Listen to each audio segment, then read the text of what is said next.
Lo que vas a escuchar estuvo oculto durante décadas. Documentos desclasificados, testimonios censurados y decisiones que alteraron el destino de un país entero. España ardía en una guerra civil. Pero nadie imaginaba que otra batalla, más silenciosa y más peligrosa, estaba por comenzar. ¿Quién movía los hilos? ¿Moscú? ¿Washington? ¿O el propio Franco? Porque mientras las balas caían en Madrid, en los despachos del mundo se libraba una guerra invisible, una guerra ideológica, una guerra implacable. ¿Y hoy? Por fin, vamos a contarla. El país se resquebraja, las ciudades no sucumben, se transforman. Madrid, Barcelona, Valencia, calles convertidas en barricadas, esquinas tomadas por milicias, mercados convertidos en refugios. Las iglesias arden, los disparos retumban donde antes había vida. El ruido de la guerra se filtra en cada casa. La nación está partida en dos. Y la pregunta que aún hoy divide a historiadores es directa, casi cruel. ¿Fue la guerra civil un conflicto interno? ¿O el primer capítulo de una confrontación global? Mientras España intenta sostenerse, las potencias extranjeras se mueven. Sin titubear, la Unión Soviética envía asesores, pilotos, tanques T-26 y agentes del NKVD. Miles de documentos de la Comintern lo confirman. A la vez, la República toma una decisión irreversible. Envía 510 toneladas de oro del Banco de España a Moscú. El oro de la República, su apuesta más arriesgada. Y la URSS no está sola en este tablero. Desde más de 50 países llegan brigadistas internacionales, franceses, argentinos, estadounidenses, polacos, británicos. Hombres que jamás habían pisado España, pero que creían luchar por el futuro del mundo. Italia envía tropas, Alemania, aviones. Franco asegura el frente del norte. La República resiste en la capital. Europa entera se refleja en esta guerra. España se convierte, sin quererlo, en el campo donde Stalin, Hitler, Mussolini y las democracias occidentales mueven piezas a ciegas. Un laboratorio del futuro, una advertencia del horror que está por venir. Pero volvamos a quienes no llevan uniforme. Miles de familias huyen. Más de 150,000 personas son ejecutadas en los primeros meses, por ambos bandos. Batallones sin preparación. Checas en las zonas republicanas. Represión franquista en cada pueblo que cae. El miedo no entiende de ideologías. El miedo solo entiende de poder. Y en medio de ese caos, nace una idea que lo cambia todo. España ya no lucha solo por España. Lucha por ser parte, o escapar, de un mundo que acaba de abrirse en dos. Un mundo dividido entre fascismo y comunismo, entre revolución y orden, entre libertad y control absoluto. La guerra civil no era solo una guerra, era el prólogo de la Segunda Guerra Mundial, la chispa que encendería Europa. Y lo más inquietante es que, mientras España ardía, nadie imaginaba que lo peor aún estaba por llegar. Madrid. La ciudad que no debía caer. La capital que se convirtió en símbolo, en trinchera, en mensaje para el mundo. Noviembre de 1936. Las columnas de Franco avanzan desde el oeste, a un paso del Manzanares. A un día, quizá a unas horas, de tomar la capital. Pero Madrid no se rinde. Sus defensores repiten una frase que ya forma parte de la historia. No pasarán. Y así comienza una de las batallas urbanas más intensas del siglo XX. Francotiradores en los tejados, trincheras en plena Gran Vía, refugios improvisados en estaciones de metro, niños escondidos en sótanos mientras los Ju-52 bombardean la ciudad. La pregunta es inevitable. ¿Qué significaba realmente defender Madrid? ¿Era defender una república o detener el avance del fascismo europeo? Porque Madrid era mucho más que una ciudad. Era un mensaje. Mientras los republicanos resistían dentro, asesores soviéticos supervisaban la estrategia militar. Pilotos rusos sobrevolaban la capital. Tanques T-26 se abrían paso por Ciudad Universitaria, y en los despachos del NKVD se tomaban decisiones que hoy todavía incomodan: depuraciones, sospechas, luchas internas. La guerra dentro de Madrid no era solo entre nacionales y republicanos. También era entre comunistas, anarquistas, socialistas, trotskistas. Una guerra dentro de otra guerra. En paralelo, la represión republicana se vuelve más brutal en ciertas zonas de la ciudad. Las checas, centros de detención y tortura, comienzan a multiplicarse. algunas bajo control del NKVD, otras bajo milicias locales. Miles de personas desaparecen, algunas por delación, otras por miedo, otras simplemente por estar en el lugar equivocado. Y mientras tanto, las tropas de Franco se endurecen. Regulares marroquíes, la Legión, un ejército disciplinado que avanza calle por calle, casa por casa. Pero el avance se frena. Madrid resiste, Europa observa, Francia duda, Gran Bretaña mira desde la distancia, Estados Unidos mantiene neutralidad. Solo Alemania e Italia ayudan abiertamente a Franco. Para ellos, la capital española es el primer capítulo de una batalla continental. La batalla de Madrid dura más de 2 años. La ciudad queda destrozada, decenas de miles de muertos, cientos de miles de refugiados, millones de vidas marcadas para siempre. Y aún así, Madrid no cae por completo hasta el final de la guerra. Cuando eso ocurre, en 1939, algo mucho más profundo se revela. La guerra no ha terminado. Solo ha cambiado de forma. Porque una vez tomada la capital, Franco ya no se enfrenta solo a los restos de la República. Ahora se enfrentará a un enemigo silencioso, invisible, internacional. Una nueva guerra está a punto de comenzar. Una guerra que no se lucha con tanques, ni con columnas, ni con banderas, sino con miedo, información y control total. La guerra civil había terminado, pero la guerra ideológica apenas empezaba. La guerra termina. Pero lo que queda no es un país, es un esqueleto. España está rota, física, moral, económica, ruinas en las ciudades, pueblos enteros sin jóvenes, campos abandonados, fábricas destruidas, carreteras cortadas, hambre en cada esquina. Más de 450.000 exiliados cruzan la frontera hacia Francia. Otros miles terminan en campos de concentración. Más de 200.000 presos políticos llenan cárceles y campos de trabajo. El precio de la victoria es enorme. El precio de la derrota, aún mayor. Y Franco lo sabe. Ha ganado la guerra.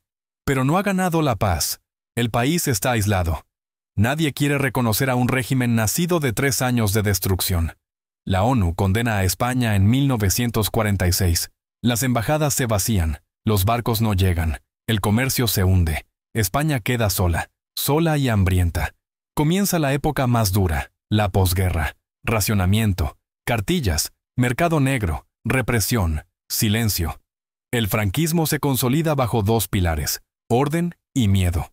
Orden en la reconstrucción, miedo en las calles, en las fábricas, en la prensa. La dictadura se convierte en un sistema total, una única voz, un solo partido, falange, una sola ideología, unidad de destino. La Iglesia vuelve al centro del poder. El Estado se confunde con la moral católica, pero algo está cambiando fuera. Europa se prepara para una tormenta mayor. Hitler invade Polonia. La Segunda Guerra Mundial estalla. El continente entero se incendia. Y Franco observa.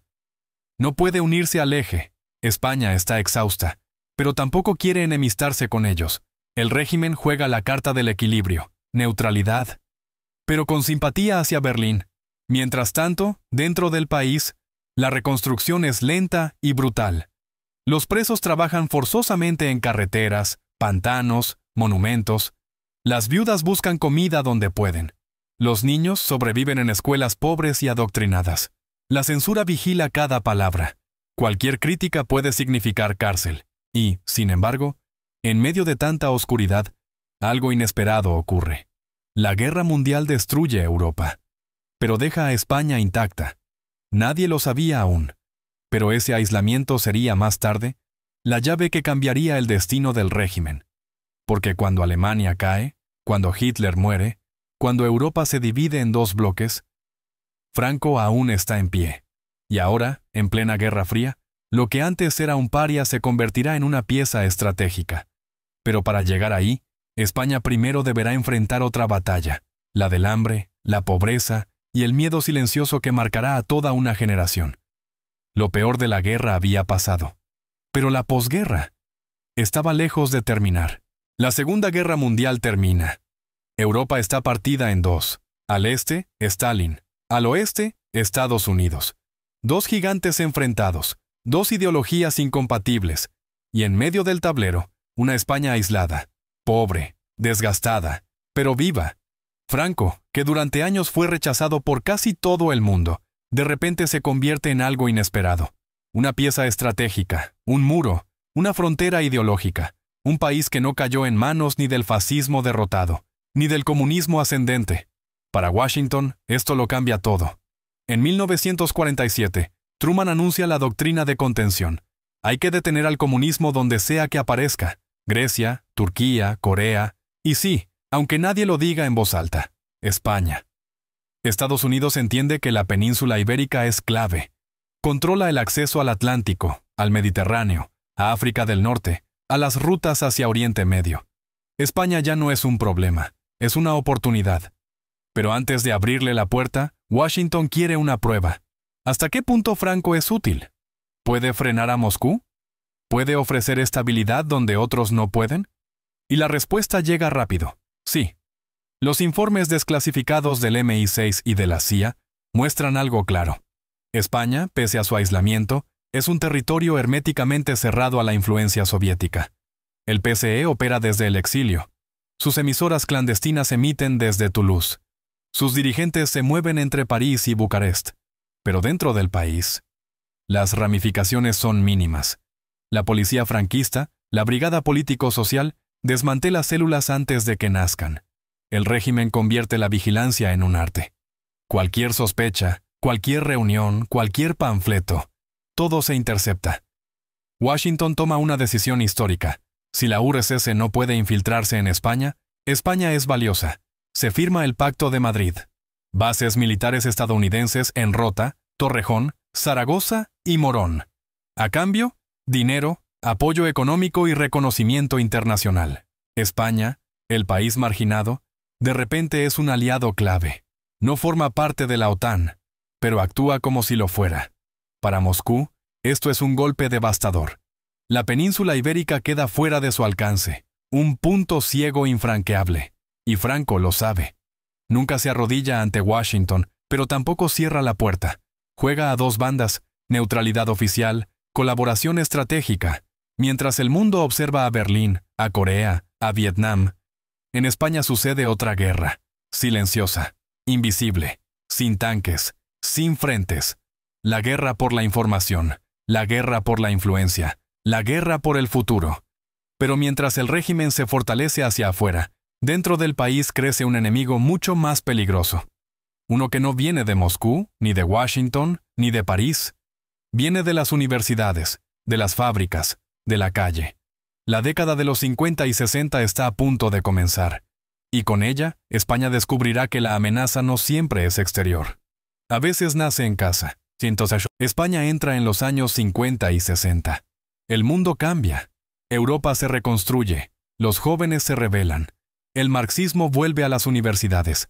Las fábricas se organizan. El planeta entero despierta. Pero en España, no. Aquí, el silencio sigue siendo ley. Y no por casualidad. El régimen ha construido su arma más poderosa. El miedo. Un miedo que no grita, no dispara, no marcha, pero que controla todo. La brigada político-social vigila cada barrio. Los sindicatos verticales sustituyen a cualquier movimiento libre. Los curas informan al poder. Los profesores son examinados. Los periodistas, censurados. En 1938, Franco había aprobado la ley de prensa, una ley que convertía cada palabra en sospecha. Cada artículo debía pasar por la censura. Cada noticia era revisada. Cada frase podía desaparecer. En 1966 la ley cambia, pero solo en apariencia. La censura sigue, más fina, más discreta, más íntima. Mientras Europa protesta en 1968, mientras París arde, mientras las universidades se llenan de barricadas, en España todo permanece quieto. O eso parece. Porque bajo la superficie, algo crece. Pequeño, débil, pero real. Las primeras huelgas obreras, los primeros panfletos clandestinos, las reuniones secretas del PCE, las voces que intentan romper el silencio. Y la respuesta del régimen es inmediata. Detenciones, palizas, cárcel, multas, desapariciones.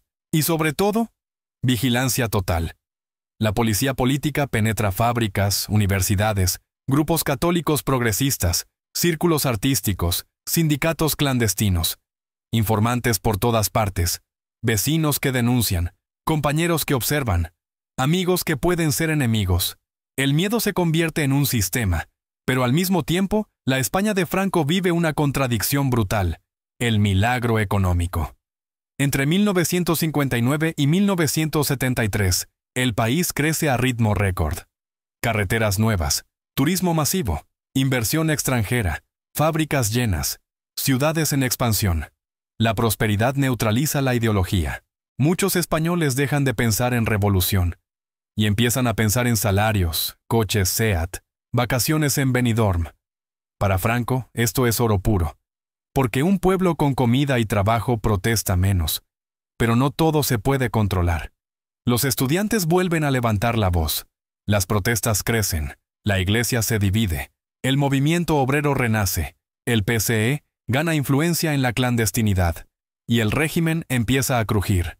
Aún es fuerte, aún controla, aún reprime, pero ya no es invencible. Porque el enemigo que Franco temió durante décadas, el comunismo exterior, nunca entró. El verdadero enemigo estaba dentro: el tiempo. El mundo avanzaba. España no podía detenerlo para siempre. Y cuando el sistema empezaba a tensarse, la salud del caudillo comenzaba a fallar. El reloj del franquismo empezaba su última cuenta atrás. A comienzos de los años 70, España vive en una paradoja. Por un lado, el país es más moderno que nunca. Carreteras nuevas, turismo masivo, industria creciente, ciudades en expansión. Por otro, el régimen sigue siendo el mismo que nació en 1939. Autoridad, silencio, control. Pero algo ha cambiado. El miedo ya no funciona igual. La sociedad empieza a respirar por las grietas. Las huelgas obreras se multiplican. Los estudiantes desafían a la policía. La iglesia deja de ser un bloque uniforme. Muchos sacerdotes ahora hablan de justicia social. Los artistas empujan los límites de la censura. Y los exiliados vuelven a influir desde París, Roma, México, Moscú. Mientras esto ocurre, la salud de Franco se deteriora. Lentamente. Irreversiblemente. El régimen funciona como una máquina vieja. Todavía avanza, todavía controla, pero cada pieza cruje un poco más. En 1973, algo rompe el tablero. El asesinato de Carrero Blanco, el hombre destinado a continuar el franquismo. Un coche que vuela por los aires. Un régimen que se queda sin sucesor claro. Un futuro que, de repente, se vuelve incierto. Franco continúa gobernando, pero ya es una figura simbólica. Un hombre agotado, enfermo, sostenido por un aparato que sabe que el fin está cerca. El 20 de noviembre de 1975, Franco muere. España se detiene. El régimen pierde a su creador, pero no desaparece, porque la transición no fue una revolución, fue un pacto. Un acuerdo entre las élites del franquismo y las fuerzas democráticas que habían esperado 40 años para volver. Las estructuras del Estado no se destruyeron, se transformaron. La policía siguió, los jueces siguieron, las instituciones siguieron. Todo cambió, pero sin romper. Y entonces aparece la pregunta que todavía hoy divide a España. ¿Realmente Franco salvó al país del comunismo? ¿O simplemente impuso una dictadura que duró hasta que el mundo cambió a su alrededor? Los archivos soviéticos muestran que el PCE tenía influencia limitada dentro de España. Los informes estadounidenses demuestran que el régimen se volvió útil en la Guerra Fría, no imprescindible. La memoria de los exiliados recuerda un país de miedo y silencios. La memoria de otros recuerda orden y estabilidad. La verdad no es simple. No cabe en una frase, ni en una consigna, ni en un eslogan. Porque Franco murió en su cama. Pero su legado siguió vivo en la política, en las instituciones, en la memoria colectiva, durante décadas. Y ese legado sigue dividiendo a España hoy. Una cosa es segura. La historia del franquismo no terminó en 1975. Solo cambió de forma. Y entenderla no es tomar partido. Es mirar de frente un pasado que todavía respira en el presente.